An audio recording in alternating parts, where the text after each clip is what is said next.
नमस्कार साथियों, मैं हितेश चौहान आपका सिद्धि आईएएस अकेडमी में पुनः स्वागत करता हूँ। चलिए, सभी एस्पिरेंट के मन में एक दुविधा होगी। जब हम छोटे थे ना, बहुत खुश थे, नहीं पता था क्या करना है, कैसे करना है, क्या भविष्य होगा। 8-10 साल, 15 साल, 16 साल के हो गए, पता ही नहीं चला करना क्या है।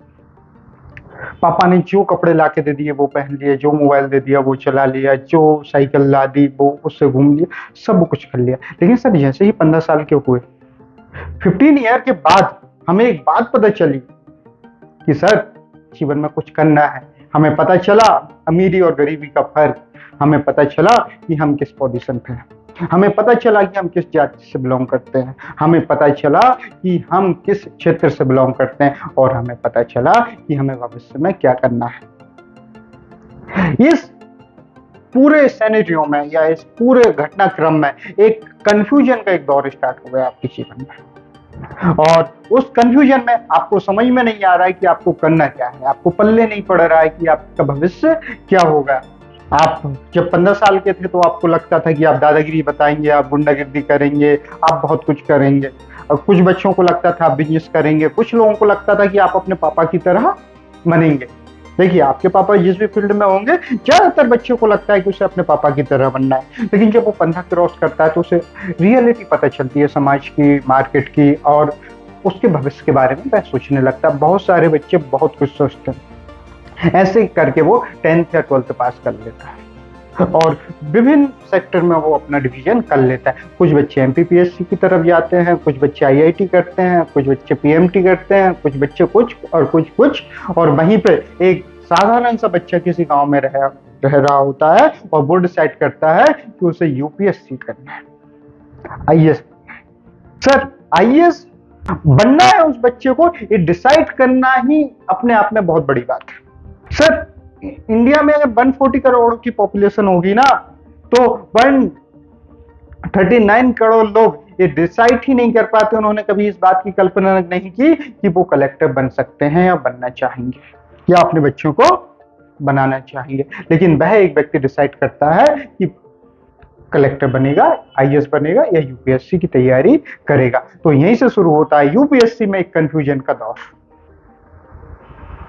यूपीएससी में क्या होता है, यूपीएससी कैसे तैयारी करना चाहिए, कितना पढ़ना चाहिए, कौन सी कोचिंग करना चाहिए, बहुत सारी दुविधाएं और भ्रम उसके मन में बना रहता है बेटा। तो यहाँ ज्यादा कुछ मैं नहीं बताऊंगा आपको, केवल यहाँ बहुत शॉर्ट में अपनी बात को कंप्लीट करूंगा। तो मैं बताना चाहूंगा कि यूपीएससी की तैयारी के दौरान कुछ बेसिक चीजें होती है बेटा। यूपीएससी 3 क्रम में होता है, 3 स्टेप होते हैं यूपीएससी का। पहला होता है प्री, दूसरा होता है मेंस, और तीसरा होता है इंटरव्यू। इसके बाद आपको ट्रेनिंग के लिए चुन लिया जाता है। आप अर्थात आप क्वालिफाई हो गए। अब सरकार तय करेगी कि आपको जॉब पे रखना है या नहीं रखना। यूपीएससी अपनी रिपोर्ट दे देती है सरकार को, और सरकार ये तय करती है कि आप किस पोस्ट के लिए सेलेक्ट हुए हैं और आपकी ट्रेनिंग कब से स्टार्ट होगी।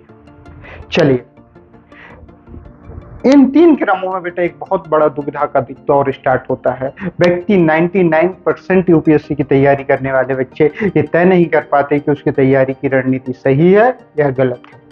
वो जो बुक पढ़ रहा है वो सही भी है या गलत है, उसका जो पैरामीटर है पेपर को देखने का वो सही है या गलत है। वह विभिन्न मार्गदर्शकों से सलाह लेता है, बहुत सारे लोगों से बात करता है, बहुत सारी कोचिंग ज्वाइन करता है। दिल्ली के मुखर्जी नगर में सालों रहता है और अपने शहर की बड़े बड़े कोचिंग हबों की सबसे अच्छी कोचिंगों की फीस भरता है। लेकिन उसके बाद भी वह क्लियर नहीं कर पाता है कि उसको करना क्या है।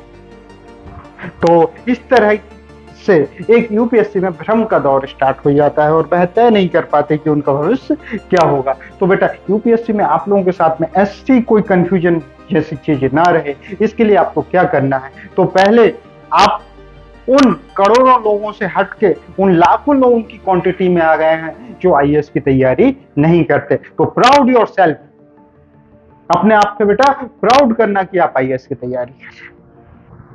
और कमर कस लीजिए, कमर कस लीजिए। अब आप उन लाखों लोगों में से एक है जो भविष्य में आईएएस बनेंगे या कोई बड़ी पोस्ट पे जाएंगे या एक बड़ा आदमी बनेंगे या गवर्नमेंट नौकरी का सपना आप देख रहे हैं। चलिए अब बात करते हैं हम डिसाइड करने के बाद आपका सबसे पहला कंफ्यूजन होगा कि कोचिंग, यही होगा ना, कोचिंग करना है। तो सर देखिए सभी कोचिंग अच्छी है, कोई भी कोचिंग बुरी नहीं है, और ज्यादा ये मुद्दा कंफ्यूजन का है ही नहीं। यहां आप एक एस्पिरेंट हैं और आपको कुछ बेसिक चीजें नहीं पता जो आपको पता होनी चाहिए थी। तो इसके लिए आपको ना किसी भी कोचिंग में आप एडमिशन ले लीजिए, किसी भी कोचिंग में से। नहीं भी लेंगे तो भी चलेगा, लेकिन ले लेंगे तो बहुत अच्छा है। अगर आपकी फाइनेंशियल स्थिति उतनी बुरी नहीं है तो आपको किसी भी कोचिंग में एडमिशन ले लेना चाहिए।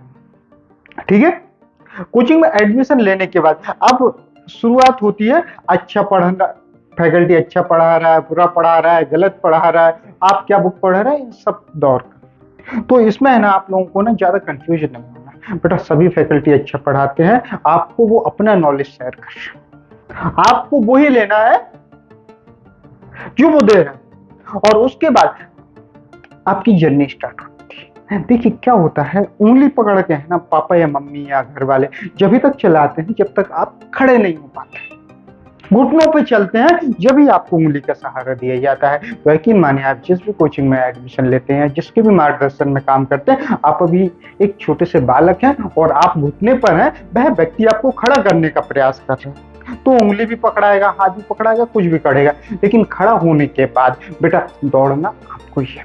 तो कोचिंग का इतना ही योगदान है कि आपको अभी तक कुछ नहीं पता था, बहुत छोटे से बच्चे थे, छोटे से बालक थे, अब आपको है ना बहुत सारी चीजें पता चलेगी। पता होने के बाद उनका रोल खत्म हो जाता है बेटा, और कई टाइम पे आप लोग कंफ्यूजन में आते होंगे, भ्रम में आते होंगे, दुविधाओं में आते होंगे, बुरा लगता होगा, अच्छा लगता होगा, कुछ डिसीजन ऐसे होते होंगे जो आप नहीं ले पाते होंगे। तो कुछ फैकल्टी या कुछ ऐसे अच्छे शिक्षक होते हैं, अच्छे मार्गदर्शक होते हैं, उनसे अच्छे संबंध हो जाते हैं, तो आप अपनी दुविधाएं उन्हें बताने लगते हैं। जब आप अपनी दुविधाएं बताते हैं तो एक अच्छा कंक्लूजन निकल के सामने आता है। कोचिंग का रोल सर यहाँ पे बस इतना ही है, इसके अलावा आपकी कोचिंग का रोल कुछ भी नहीं है। तो चिंता मत करिए, कोचिंग से कुछ भी नहीं होता है, जगह से कुछ भी नहीं होता। आप जहाँ पे हैं, जैसे हैं, आप आईएएस बनने के लिए तैयार हैं। ठीक है, अब दूसरी बात आती है कि सर आपने कहा था कोचिंग भी डिसाइड हो गई, अब कोचिंग में तो बहुत सारा कंफ्यूजन है। हम स्टेशनरी पे गए थे सर, 1 लाख किताबें रखी थी यूपीएससी के लिए, सर क्या पढ़े? तो सब पढ़ लीजिए, यकीन मानिए सब पढ़ लीजिए यदि संभव है तो, और नहीं है तो एक भी मत पढ़िए।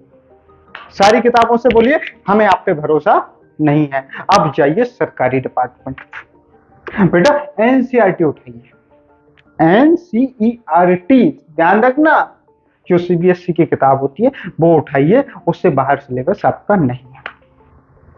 ठीक है, अच्छे से 5-6 महीने एनसीईआरटी दिल से पढ़िए। अभी ना करंट पढ़ना है, ना कुछ करना है, ना कुछ, केवल और केवल एनसीईआरटी। 6 महीने बेटा एनसीईआरटी पढ़ने के बाद